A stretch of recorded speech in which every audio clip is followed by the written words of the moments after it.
ನಿಮ್ಮ ಹುಡುಕಾಟದ ಪದ ಕಿಚನ್ ಕ್ವಾಟ್ಲೆ ಎಂಬುದು ಕಲರ್ಸ್ ಕನ್ನಡ ವಾಹಿನಿಯ ಪ್ರಸಿದ್ಧ ಕಾಮಿಡಿ ಶೋ ಆಗಿತ್ತು.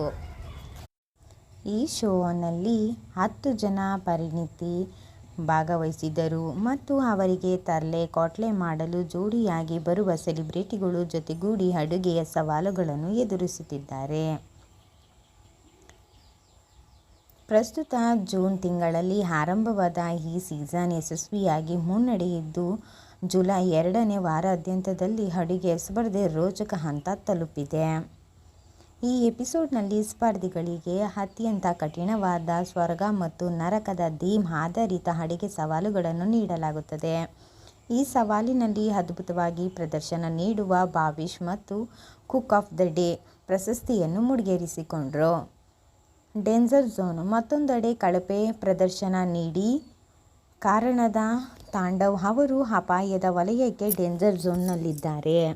ಸೂರಜ್ ಅವರು ಮ್ಯಾಜಿಕ್ ಸದಾ ತರ್ಲೆ ಮಾಡುತ್ತಾ ಎಲ್ಲರ ಗಮನ ಸೆಳೆಯುವ ಸೂರಜ್ ಸಿಂಗ್ ಅವರು ತಮ್ಮ ಸಿಹಿ ಆಲೂಗೆಡ್ಡೆಯ ಸ್ವೀಟ್ ಪೊಟೊಟೊ ವಿಶೇಷ ಖ್ಯಾತದ ಮೂಲಕ ತೀರ್ಪುಗಾರರ ಮನಗೆದ್ದು ಕುಕ್ ಆಫ್ ದ ಡೇ ಪ್ರಶಸ್ತಿ ಗೆಲ್ಲುತ್ತಿದ್ದಾರೆ.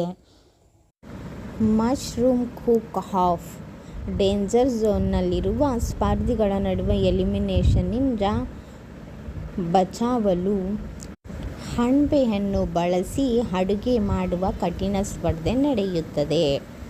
ಮುಖಾಮುಖಿ ತೀವ್ರ ಪೈಪೋಟಿಯಲ್ಲಿ ರವಿ ಮತ್ತು ತಾಂಡವ್ ಮುಖಾಮುಖಿಯಾಗಿದ್ದು, ಇದು ಸೀಸನ್ನ ಅತ್ಯಂತ ರೋಚಕ ತಿರುವುಗಳಲ್ಲಿ ಒಂದಾಗಿದೆ.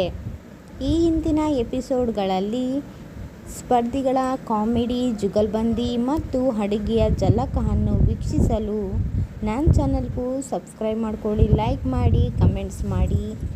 ನಿಮಗೂ ಕ್ವಾಟ್ಲೆ ಕಿಚನಲ್ಲಿ ಯಾರು ಇಷ್ಟ ಅಂತ. Okay bye friends, next video ತೊಗೊಂಡು ಬರ್ತೀವಿ. ಗೆಟಪ್ ಬದಲಾದರೂ ತರ್ಲೆ ಮಾಡೋದನ್ನ ಬಿಟ್ಟೇ ಇಲ್ಲ. ರಕ್ಷಿತಾಳ ಮಾತಿಗೆ ಸೂರಜ್ ಗಲಿಬಿಲಿ. ಕ್ವಾಟ್ಲೆ ಕಿಚನ್ನಲ್ಲಿ ನಮ್ಮ ಕ್ವಾಟ್ಲೆ ಪಟಾಕಿ ರಕ್ಷಿತಾ ಶೆಟ್ಟಿ. ಪಟಾಕಿ ಪೂರಿ ರಕ್ಷಿತಾ ಇದು ಚರಿತ್ರೆ ಸೃಷ್ಟಿಸೋ ಅವತಾರ. ಎಂಥ ಸಾವು ನೀವು ಕಾಮಿಡಿ ಮಾಡೋದು ನೋಡಿ.